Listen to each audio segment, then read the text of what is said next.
سپہر کے 3 بجے ہیں۔ السلام علیکم، یہ ریڈیو پاکستان ہے۔ عرفانہ شاہین سے خبریں سنیے۔ اہم خبروں کا خلاصہ۔ وزیر اعظم نے آج لاہور میں سینٹرل بزنس ڈسٹرکٹ کا سنگ بنیاد رکھا۔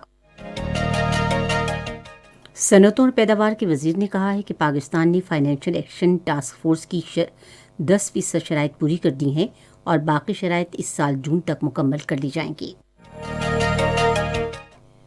وزیر اطلاعات نے کہا ہے کہ حزب اختلاف کی الیکشن کمیشن کے لیے تعریف نے اس کی سیاسی منافقت کو بے نقاب کر دیا ہے، کیونکہ وہ ماضی میں الیکشن کمیشن کے خلاف احتجاج کرتی رہی ہیں۔ سیکیورٹی فورسز نے شمالی وزیرستان میں کارروائی میں دہشت گردوں کے ایک سرغنہ کو ہلاک کر دیا۔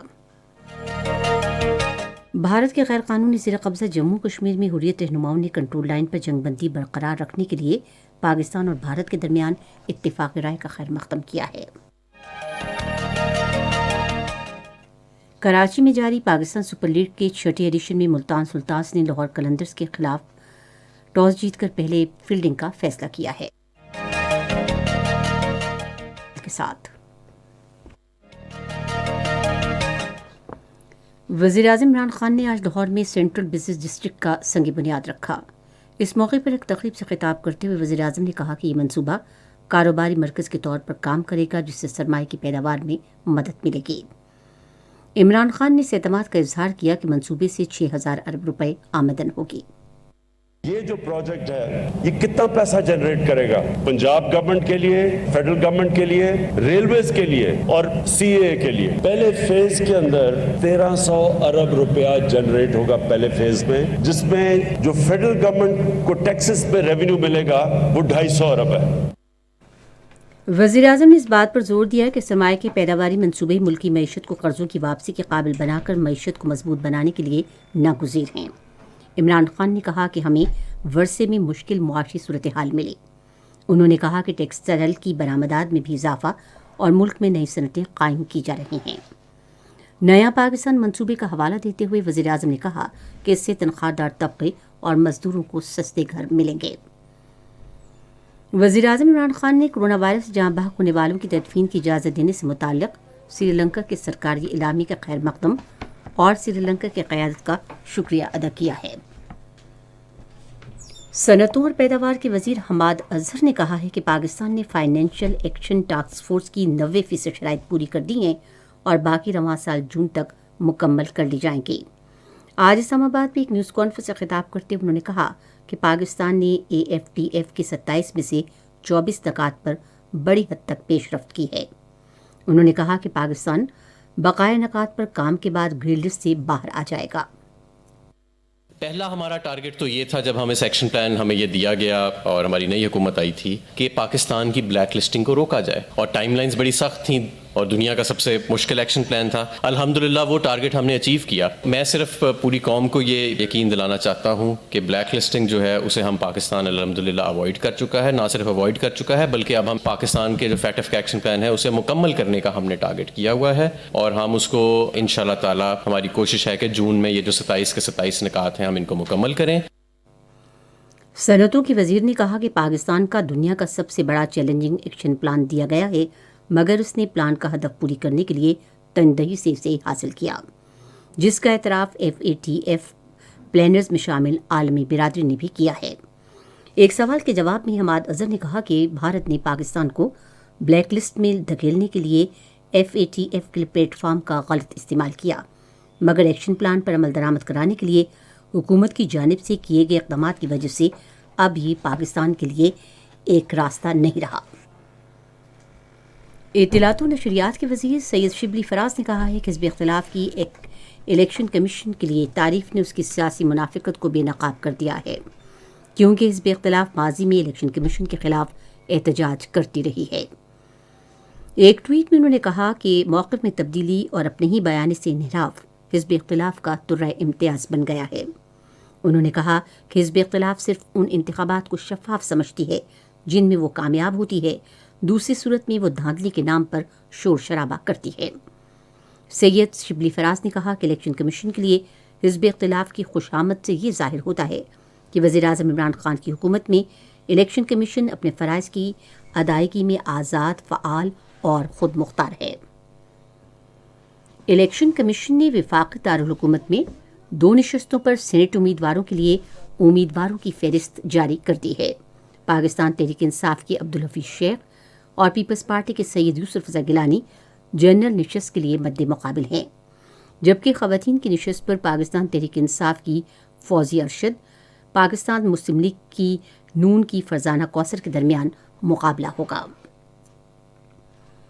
یہ خبریں آپ ریڈیو پاکستان سے سن رہے ہیں۔ سیکیورٹی فورسز نے جنوبی وزیرستان کے علاقے تروزہ میں خفیہ اطلاعات پر مبنی کارروائی کے دوران دہشت گردوں کے سرغنہ نورستان عرب حسن بابا کو ہلاک کر دیا ہے۔ ISPR کے مطابق دہشت گردوں کا کمانڈر IETG کا ماہر اور ماسٹر ٹرینر تھا اور سال 2007 سے 50 سے زائد سیکیورٹی اہلکاروں کی شہادت میں بھی ملوث تھا۔ وزیر خارجہ شاہ محمود قریشی نے افغان امن عمل کے لیے پاکستان کی مسلسل حمایت کا اعادہ کیا ہے۔ وہ افغان صدر کے خصوصی نمائندے عمر داودزئی سے گفتگو کر رہے تھے، جنہوں نے اسلام آباد میں ان سے ملاقات کی۔ وزیر خارجہ نے اس عزم کا اعادہ کیا کہ ایک پرامن اور مستحکم افغانستان پاکستان کے بہترین مفاد میں ہے۔ انہوں نے کہا کہ وزیر اعظم عمران خان نے ہمیشہ اس بات پر زور دیا ہے کہ افغان تنازع کا کوئی فوجی حل نہیں ہے۔ وزیر خارجہ نے کہا کہ افغانستان میں تشدد کے مسلسل واقعات سے افغان امن عمل میں ہونے والی پیش رفت کو نقصان پہنچ رہا ہے۔ پارلیمانی امور کے بارے میں وزیر مملکت علی محمد خان نے کہا ہے کہ دہشت گردی کے خلاف جنگ میں پورا ملک متحد ہے۔ شمالی وزیرستان میں حال ہی میں 4 خواتین کے قتل کے حوالے سے آج قومی اسمبلی میں مختلف ارکان کے نکات کا جواب دیتے ہوئے انہوں نے کہا کہ سلامتی کے اداروں اور ملک کے عوام نے دہشت گردی کے خلاف جنگ میں گراں قدر قربانیاں دی ہیں۔ انہوں نے کہا کہ حکومت نے شمالی وزیرستان میں 4 خواتین کے قتل کا نوٹس دیا ہے اور اس واقعے کے حوالے سے وزارت داخلہ کی رپورٹ ایوان میں پیش کی جائے گی۔ اس سے قبل ارکان نے وزیرستان واقعے کی شدید مذمت کرتے ہوئے کہا کہ وہ قبائلی عوام کے ساتھ ہیں۔ انہوں نے مطالبہ کیا کہ متاثرہ خاندانوں کے لیے شہداء پیکج کا اعلان کیا جائے۔ ایوان کا اجلاس اب پیر شام 4 بجے ہوگا۔ بھارت کے غیر قانونی زیر قبضہ جموں کشمیر میں حریت رہنماؤں نے کنٹرول لائن پر جنگ بندی برقرار رکھنے کے لیے پاکستان اور بھارت کے درمیان اتفاق رائے کا خیر مقدم کیا ہے۔ جموں کشمیر پیپلز لیگ کے چیئرمین مختار احمد واضح نے سری نگر میں ایک بیان میں کہا کہ اس اقدام سے خطے میں امن قائم ہوگا۔ انہوں نے کہا کہ ان کی جماعت نے ہمیشہ سے کنٹرول لائن پر جنگ بندی کی حمایت کی ہے۔ انہوں نے کہا کہ یہ درست سمت میں ایک قدم ہے جو کنٹرول لائن پر مستقل خطرات میں زندگی بسر کرنے والے متاثرہ لوگوں کے لیے ایک بڑا ریلیف ہے۔ حریت رہنما جاوید احمد میر نے سری نگر میں ایک بیان میں جنگ بندی پر اتفاق رائے کا خیر مقدم کرتے ہوئے کہا کہ یہ ایک بامعنی اور نتیجہ خیز مذاکرات کے ذریعے کشمیر کے دیرینہ مسئلے کے پرامن حل کا صحیح وقت ہے۔ انہوں نے نریندر مودی کی فسطائی بھارتی حکومت پر زور دیا کہ وہ اپنی ہٹ درمی ترک کرے، غیر قانونی طور پر زیر حراست تمام حریت رہنماؤں اور کارکنوں کو رہا کرے اور مسئلہ کشمیر کے پرامن حل کے لیے اقدامات کرے۔ بھارت میں نریندر مودی کی فسطائی حکومت نے اظہار رائے کی آزادی پر قدغن لگانے کے لیے اقدامات تیز کر دیے ہیں۔ الجزیرہ کے مطابق بھارتی حکومت نے سوشل میڈیا کے مواد کو باضابطہ بنانے کے لیے نئے قواعد و ضوابط کا اعلان کیا ہے۔ نئے قواعد و ضوابط کے ذریعے فیس بک، واٹس ایپ اور ٹویٹر کو مزید جواب دینا ہوگا۔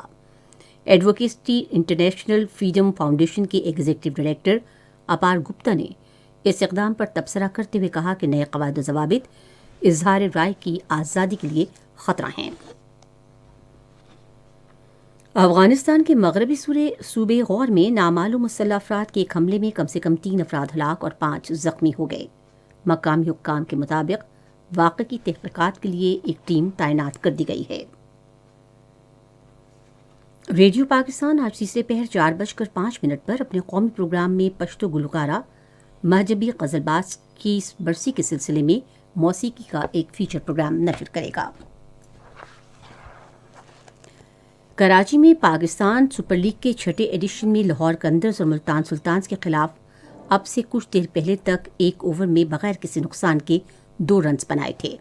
اس سے پہلے ملتان سلطانز نے ٹاس جیت کر پہلے باؤلنگ کا فیصلہ کیا۔ دوسرا میچ آج کراچی میں رات 8 بجے پشاور زلمئی اور کوئٹہ گلیڈیٹرز کے درمیان کھیلا جائے گا۔ محکمہ موسمیات کی پیشگوئی کے مطابق آئندہ 12 گھنٹے کے دوران بالائے خیبر پختونخوا، کشمیر اور بالائی پنجاب میں مطلع جزوی طور پر ابر آلود، گرج چمک کے ساتھ بارش اور پہاڑوں پر برف باری کا امکان ہے، جبکہ خیبر پختونخوا اور بالائی پنجاب میں کہیں کہیں تیز ہوائیں چلنے اور ژالہ باری متوقع ہے۔ ملک کے باقی حصوں میں موسم سرد اور خشک رہے گا۔ آج ریکارڈ کیا گیا بعض بڑے شہروں کا درجہ حرارت: Islamabad 22 degree centigrade, Lahore 28، Karachi 33، Peshawar 21، Quetta 11، Gilgit 12 اور مری 9 ڈگری سینٹی گریڈ۔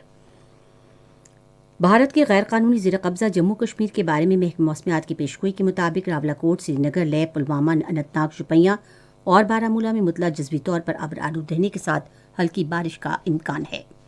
خبریں ختم ہوئیں۔ مزید خبروں اور تجزیوں کے لیے ہماری ویب سائٹ ہے radio.gov.pk اور فیس بک کے link radio Pakistan news official پر آپ ہماری ان خبروں کی براہ راست ویڈیو اسٹریمنگ بھی ملاحظہ کر سکتے ہیں۔